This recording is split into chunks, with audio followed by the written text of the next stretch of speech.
mengutip karena tadi di awal membahas drakor ya. Jadi saya juga akan mengutip kata-kata dari drakor nih. Jadi saya pernah nonton itu Hospital Playlist ya. Ya pasti mungkin netizen banyak pasti yang udah nonton ya Hospital Playlist ya, ada Hospital Playlist 2 dan 1 dan 2 ya.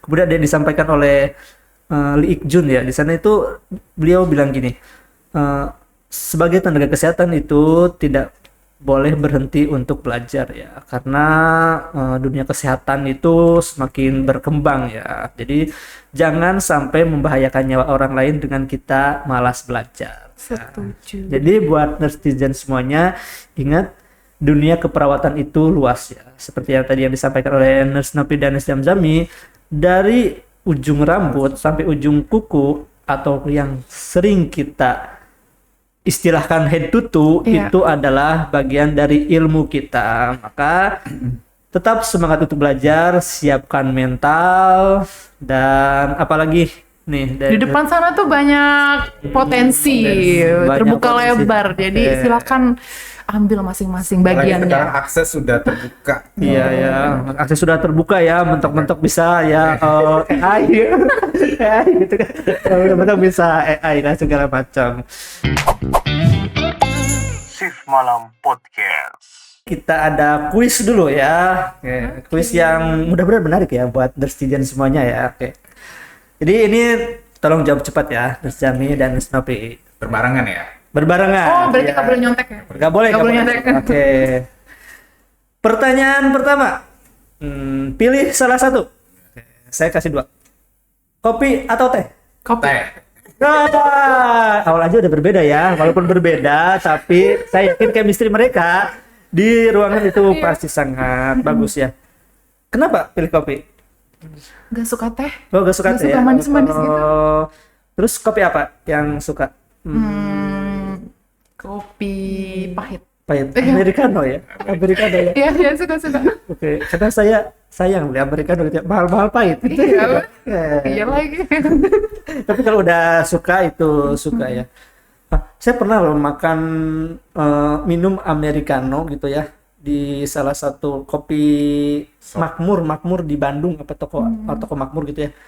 Itu saya habis, enak gitu. Walaupun rasanya itu kayak sop yang lupa diangetin gitu. Jadi misalnya malam gitu kan, jadi misalnya gini, malam saya tuh bikin sop terus lupa diangetin, terus pagi-pagi saya nyobain udah masih seger atau enggak gitu kan. Saya coba pahit. Nah, itu rasa kopinya kayak gitu tuh. Tapi tetap enak gitu. Jadi dengar-dengar di kalau bahasa Sundanya ada disangrai. Disangrainya itu nggak sampai kering, jadi masih basah. Kemudian diminumnya ada rasa asam-asamnya gitu. Iya. Pernah nyobain? Belum sih. Oh, belum ya. Ya, boleh tuh nyobain. Kamu dari Bandung ya? Bukan, Majalengka. Maaf, baru aja kita mau ngajak ini. Apa? Kalau ke Bandung aja Ajak kopi. Jami, kenapa nih teh? Karena teh itu nggak ada yang bikin menenangkan. Jadi kopi kan pahit. Tapi bukan kepahitan juga. Kepahitan. Jadi kita lebih relax aja sih kalau minum teh. Apalagi less sugar. Kayak minum teh, ini less sugar semua ya. Kopi pahit, teh pahit ya. Tapi katanya tuh kalau minum teh itu ya, jangan saat makan ya. Mitos atau pak? Setuju sih kayaknya tuh. Fakta kayaknya ya. Fakta ya, mengikat zat besi ya.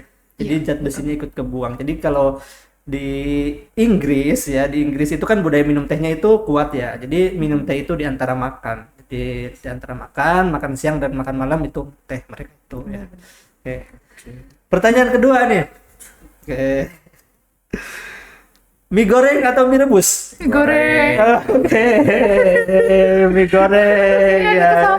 Oh, sekarang sama ya mie goreng. Kenapa nih lebih suka mie goreng? Ya, karena mie rebus tuh semakin lama dimakan semakin itu ya mekar ya. Jadi saya bukan tipe orang yang suka makan mie rebus, jadi lebih goreng. Kalau Nopi kenapa? Karena gurih, Kak. Gurih ya? Iya, gurih aja kan kalau goreng. Kalau mie rebus itu kadangnya kalau masaknya kuahnya kebanyakan jadi gak enak kan. Nah, ya harus pinter masak. Kalau mie goreng kayaknya nggak perlu pinter masak juga berhasil. Juga bakalan Jadi Mie gorengnya itu berarti yang benar-benar kering ya, bukan misalnya aku sih agak becek. mie nyemak ya, mie nyemak. Iya, mie nyemak. Mie nyemak ya. Oke, berarti mie goreng ini kompak nih. Oke. Sekarang pertanyaan berikutnya. Poli atau Oka? 1, 2, 3. Kayaknya nggak perlu ditanya lagi ya. Kok saya yang malu ya, saya yang malu ya. Oke, sebenarnya tidak perlu dibahas lagi ya. Kata ya Oka. Kenapa? Oka tuh semua orang nggak tahu di dalam Oka tuh gimana. Jadi Oka tuh sebenarnya menenangkan. Menenangkan.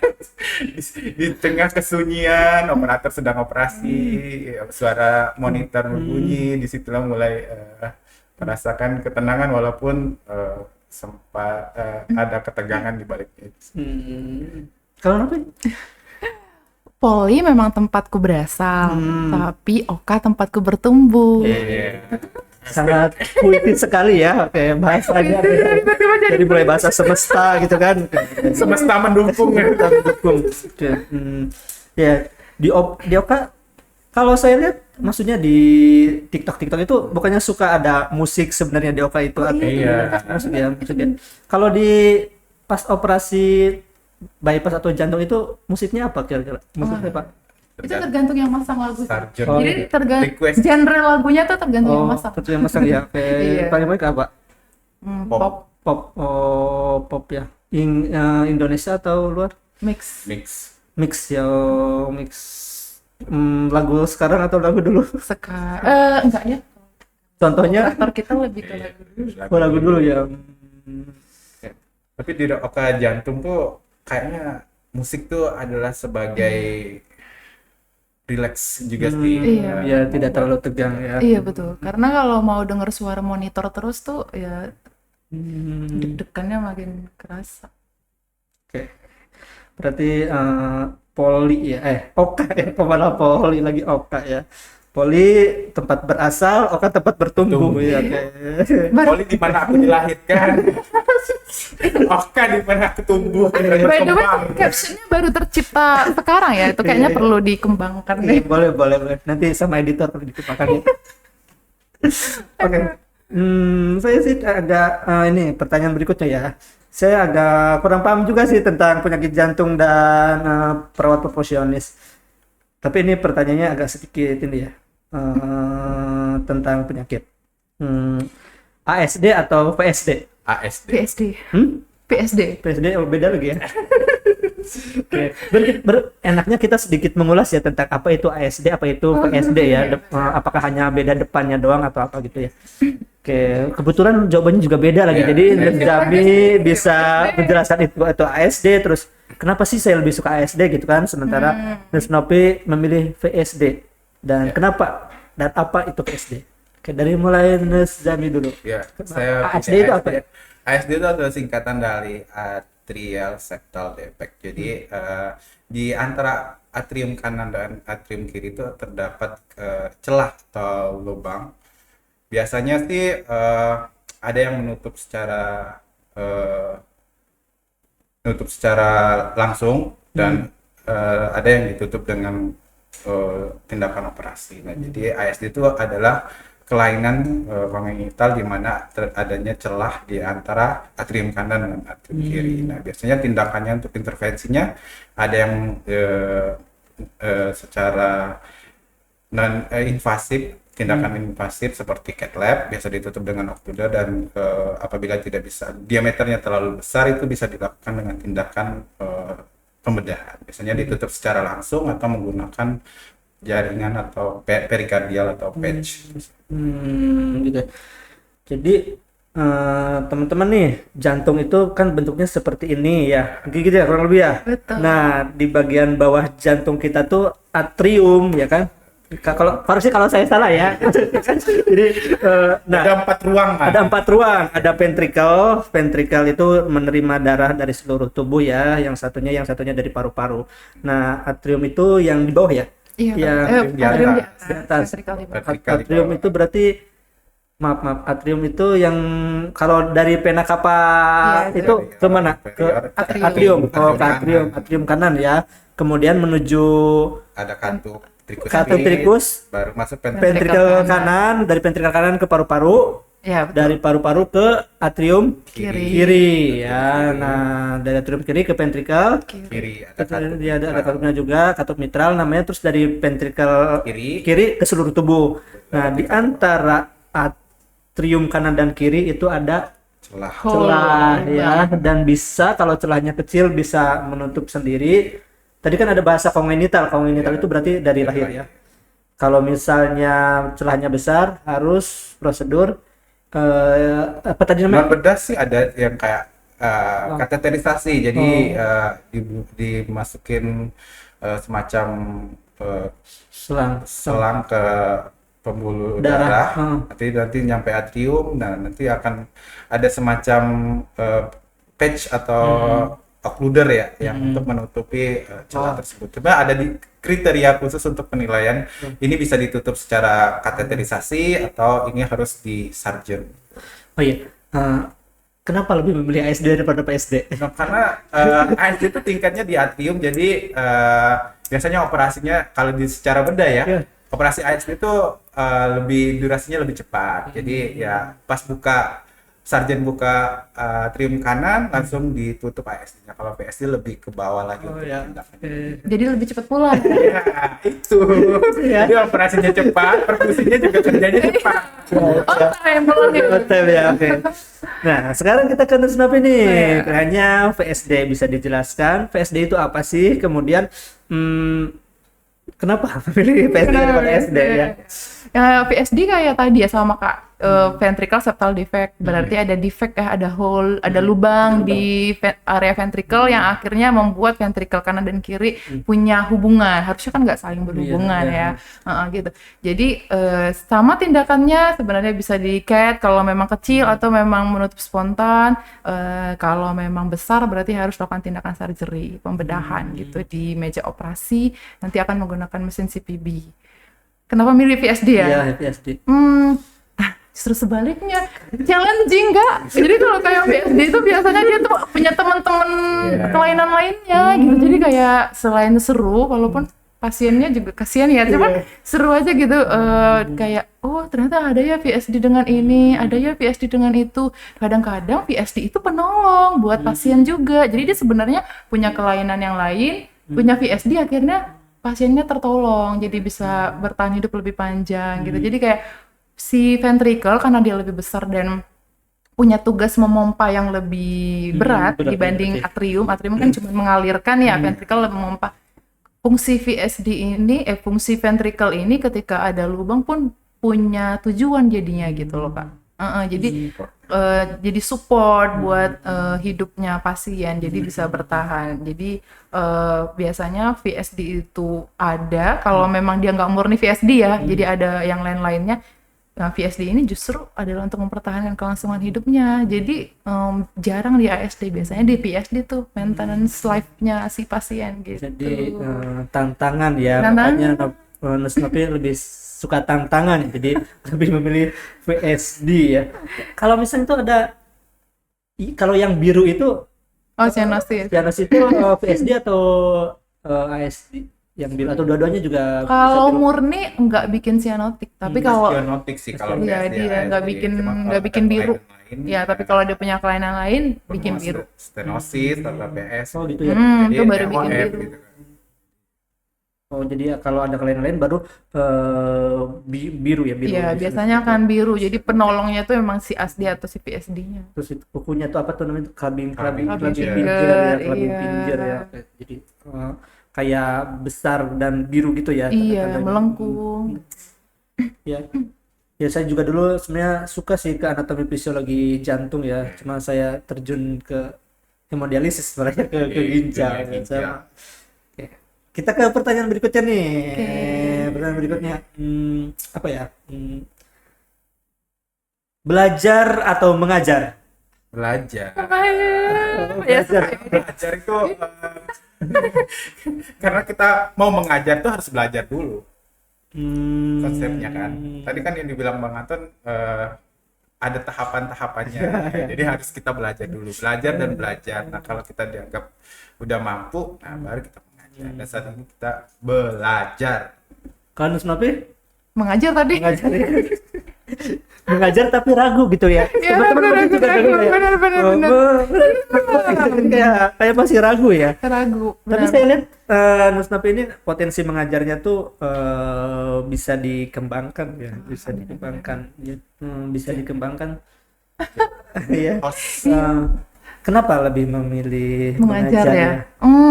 Karena itu tadi sih Kak, emang suka sharing ya. Pertama itu suka sharing, apalagi kalau yang kayak hal-hal yang bermanfaat gitu ya buat kehidupan banyak orang gitu. Terus aku juga kayak pengen sih memang suatu saat nanti tuh bakalan ngomong di depan banyak orang, tapi hal-hal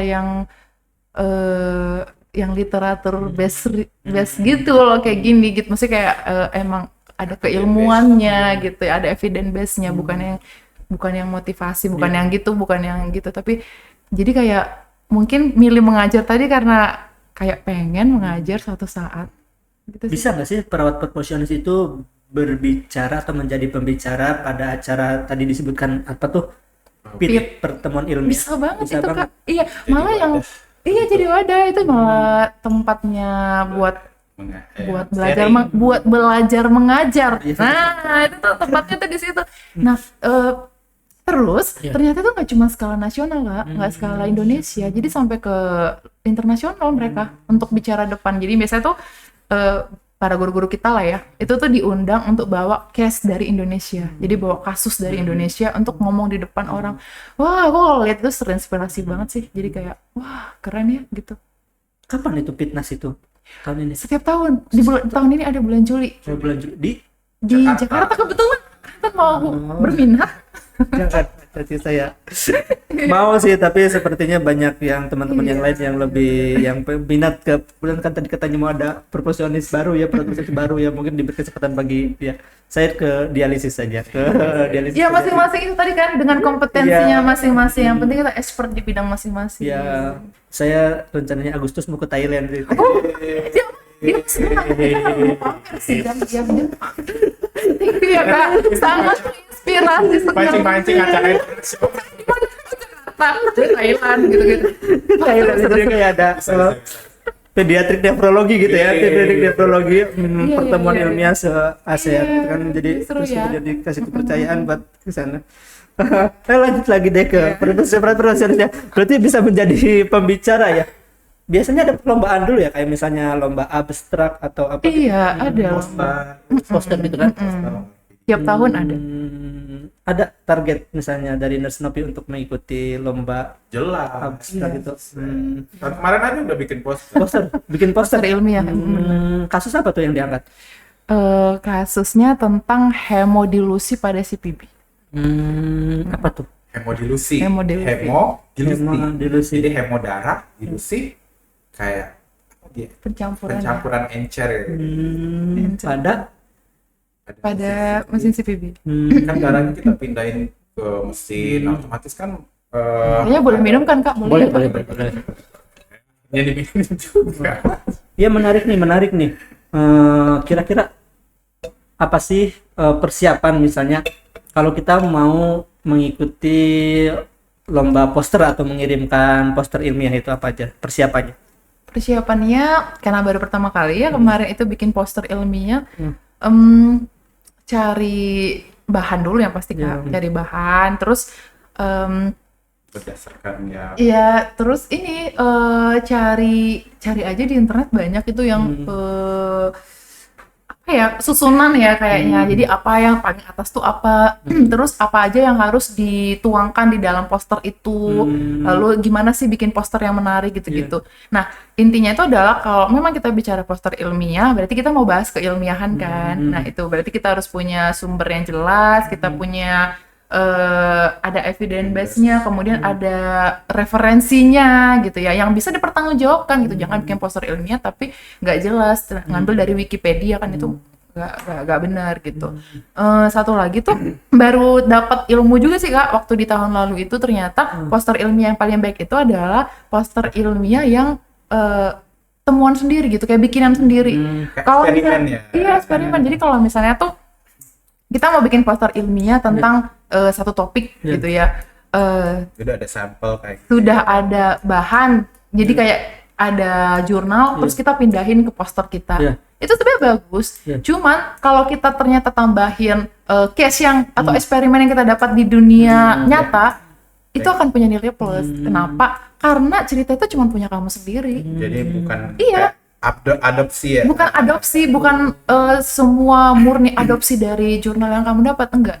Kamu tambahin case di sana, itu experience apa yang kamu dapat ketika ada kasus nggak yang mirip dengan jurnal ini gitu. Jadi jurnalnya dijadikan referensi aja, tapi paling intinya adalah kasus yang kamu dapat gitu. Jadi ya kalau kamu tuangkan kasus yang kamu dapat dalam poster itu akan jadi cerita kamu sendiri yang orang lain nggak punya. Bahkan mungkin guru-gurunya atau prof gitu itu juga belum tentu punya pengalaman yang sama dengan yang punya kamu gitu. Aku Jadi juga baru sesuatu dapat. yang baru ya. Iya, baru dapat tahun lalu juga tuh ilmunya. Kalau tahun ini udah ada persiapan belum untuk Tahun ini sih lomba video ya, Video edukasi. edukasi? tentang teknologi mesin Oh gitu. Iya. BB.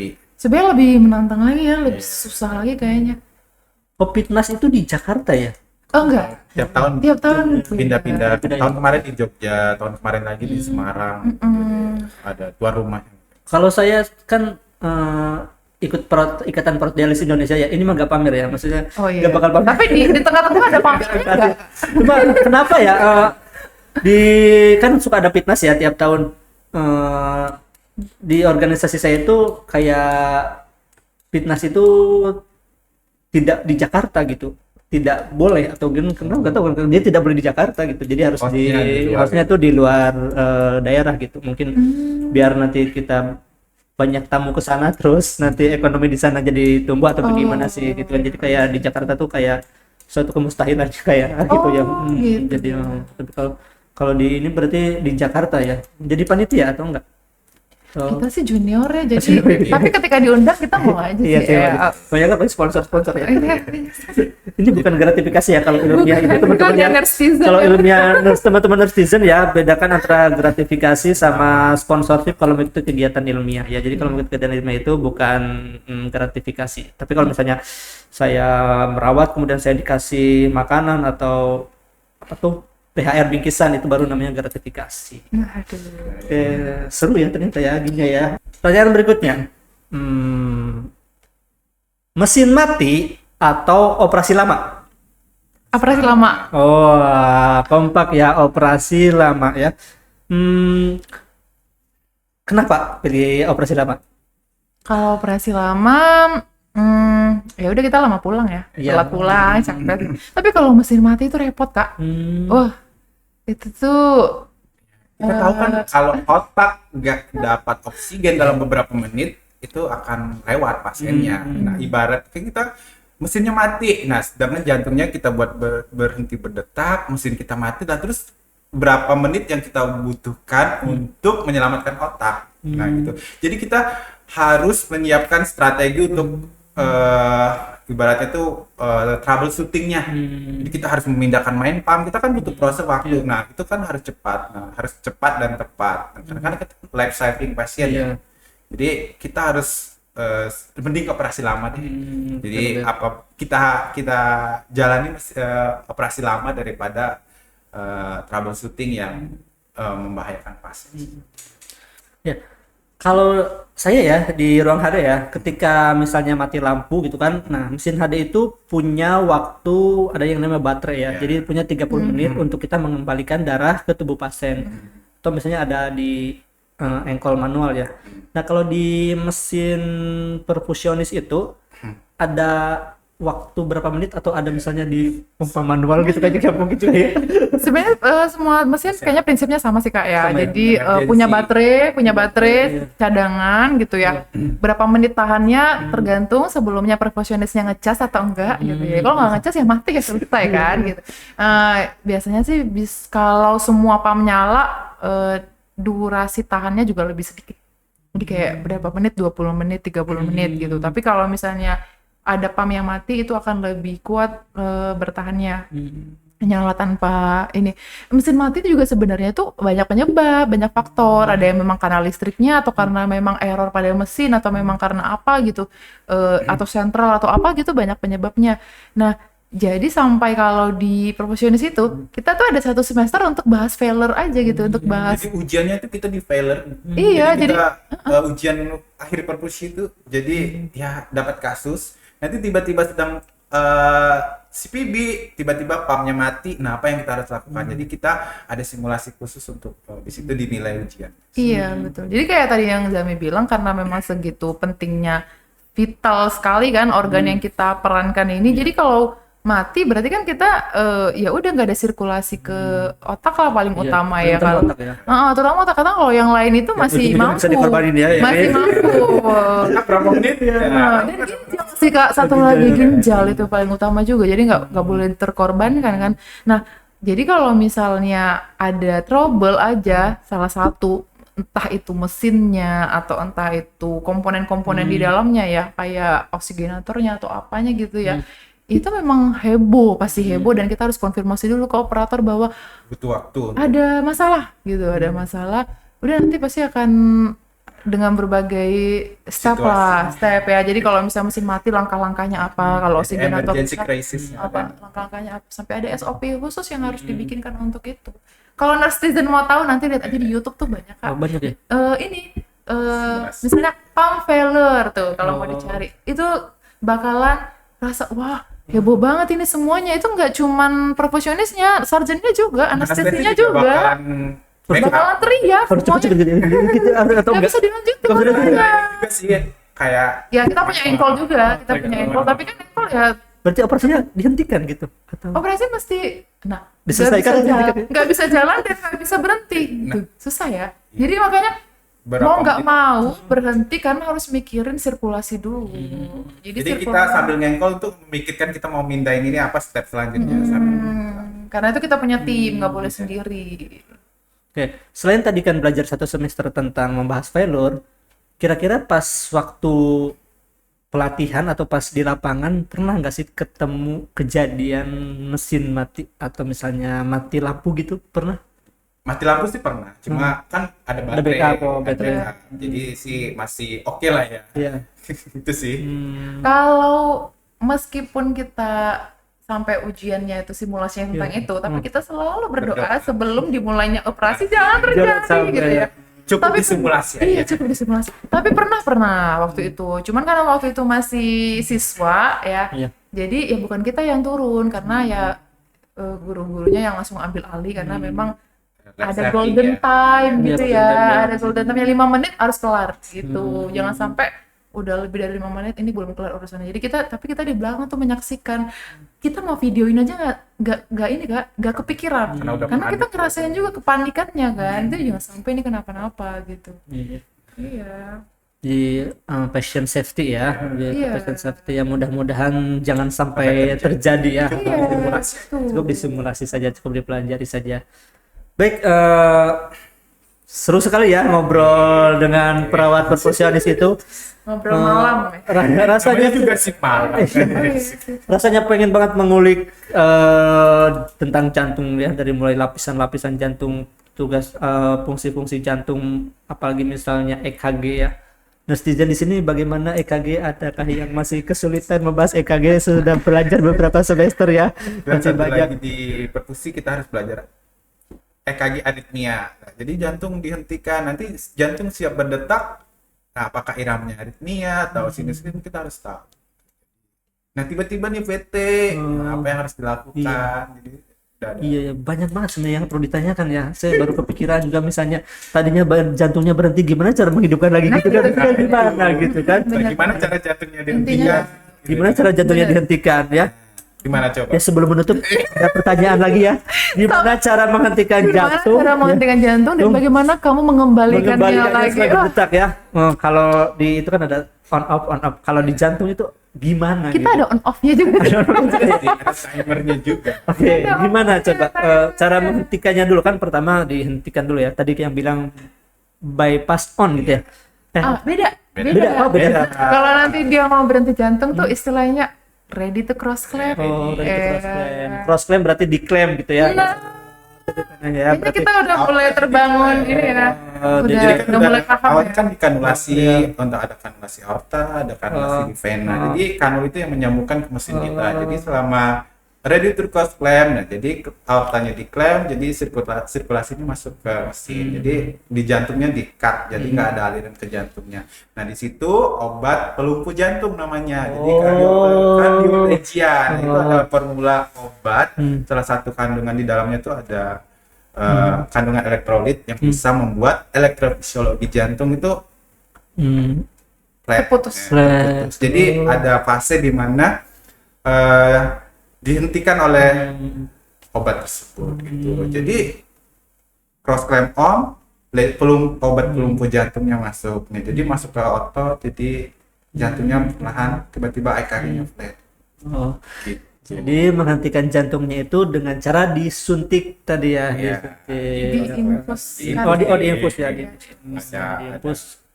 Setelah darah itu masuk ke ekstrakorporeal, baru dihentikan. Oke. Nah, sekarang sudah berhenti, kemudian surgeon itu mengerjakan gimana cara lagi ya. Ya. Mengembalikannya tentu klaimnya akan dibuka ketika tadi kan diklaim tuh. Klaim dulu ya. Diklaim, jadi nggak ada aliran. Ya aliran yang masuk itu hanya si obat tadi. Iya. Yang obat yang mengandung hiperkalemi lah intinya gitu.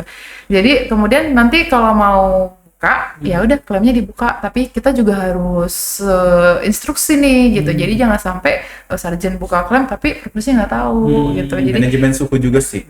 jadi klaimnya dibuka.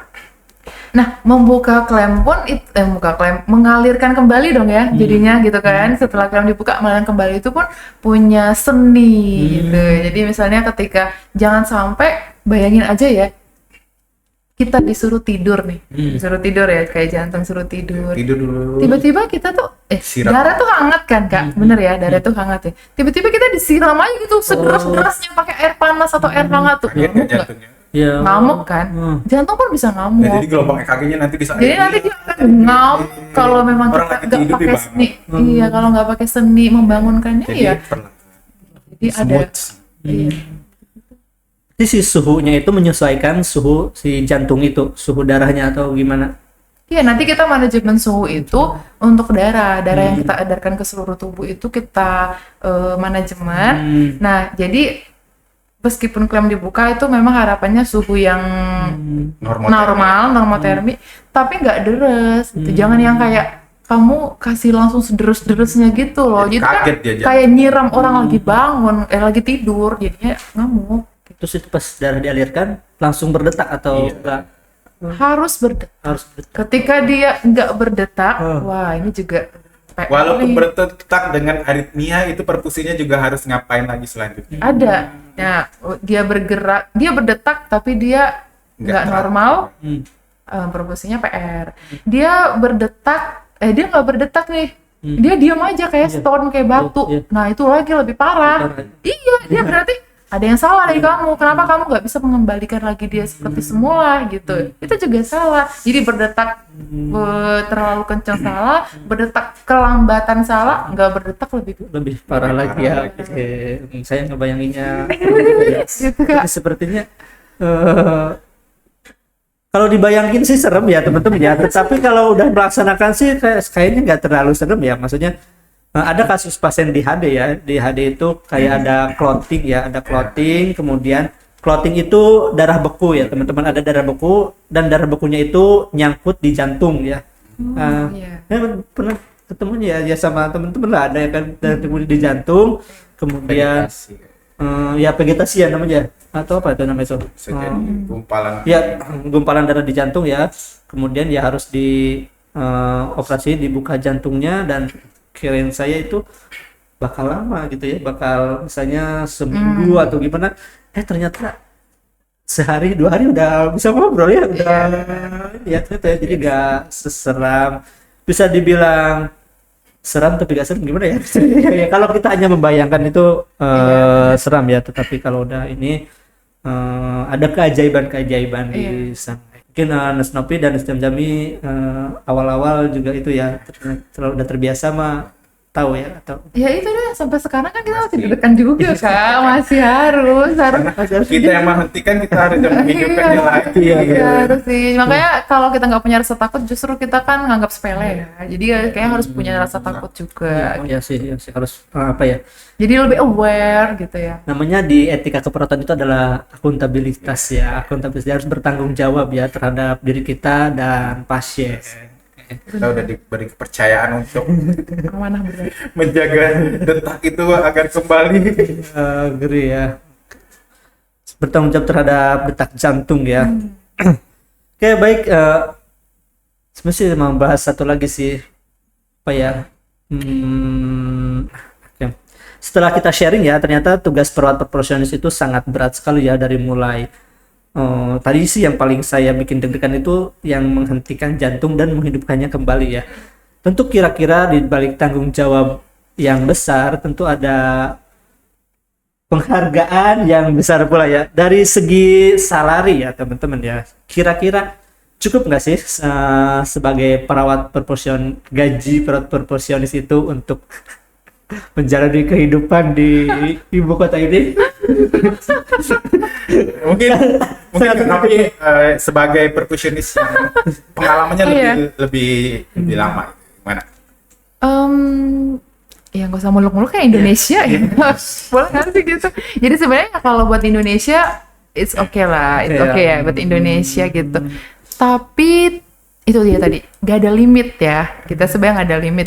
Kalau sebenarnya gajinya gak ada limit atau apa? Enggak. Nih, biar jadi kita kalau netizen memang punya keinginan atau memang pengen masuk ke dunia perkusi, kalau mau lihat gajinya ya bukan di sini tempatnya gitu ya. Kalau misalnya kita mau yang besar berarti kan kalau ditanya salary berarti besar, tapi kalau cukup. Dia cukup buat kehidupan kita ya pasti cukup lah. Ya dibandingin aja kalau ruangannya dengan ruangan lain kan beda juga kan Kak, ya itu apalagi keprofesian punya skill gitu. Tapi kalau memang mau yang besar itu kita pasti tergiur sih kalau di luar. Oh di luar lebih besar ya? Bisa dipanggil di luar ya? Jauh banget ya. Jauh ya. Intinya cukup lah Pak, Cukup, untuk ya. menghidupi ya kehidupan, apalagi kita hidup di ibu kota. Ya, Cukup lah. cukup ya. Dan perkusi ini bisa job keluar gitu, misalnya ada Itu dia. operasi di luar, nah, kita bisa join, apalagi udah kenal dengan sarjan, jadi kita bisa diajak keluar. Itu kalau misalnya diajak keluar nih dari rumah sakit A, di rumah sakit A kan kita udah punya SIP. Benar. Nanti kalau di rumah sakit B, Nah itu enaknya perkusi. Dia nggak perlu bawa SIP kalau dia dipanggil. Dia bawa kompetensinya, bawa Iya, sertifikatnya, jadi dia punya legalnya di situ. kredensial lagi nggak sih di? Enggak perlu. Nggak perlu ya. Nggak perlu, itu enaknya. Tapi bakalan diterima. Maksudnya ya Dia punya kompetensi. dia punya kompetensi dan yang bawa itu kan memang tim gitu ya, tim yang membawa. Sarjanya Jadi udah percaya. nggak bisa ditolak gitu. Iya, Itu serunya. Seru ya, sangat Jadi seru. menarik sekali. Jadi pagi kita di operasi di rumah sakit A, sore kita bisa dioperasi di rumah sakit B. Kayak dokter, kayak sarjan ini. ya, banget. netizen ada yang minat nggak menjadi perawat perfusionis ya? Oke, jadi sangat banyak tantangannya, sangat banyak tanggung jawabnya ya, Ya. dan sangat banyak juga salarinya. Amin. Oke baik netizen semuanya, senang sekali bisa berbincang-bincang dengan Nurse Zami dan Nurse Nopi ya. Sebenarnya masih banyak sekali yang harus kita ulik, itu hanya dari organ jantung saja ya teman-teman. Jadi kita bertemu lagi di episode selanjutnya, masih di podcast Shift Malam ya. Terima kasih. Shift Malam Podcast.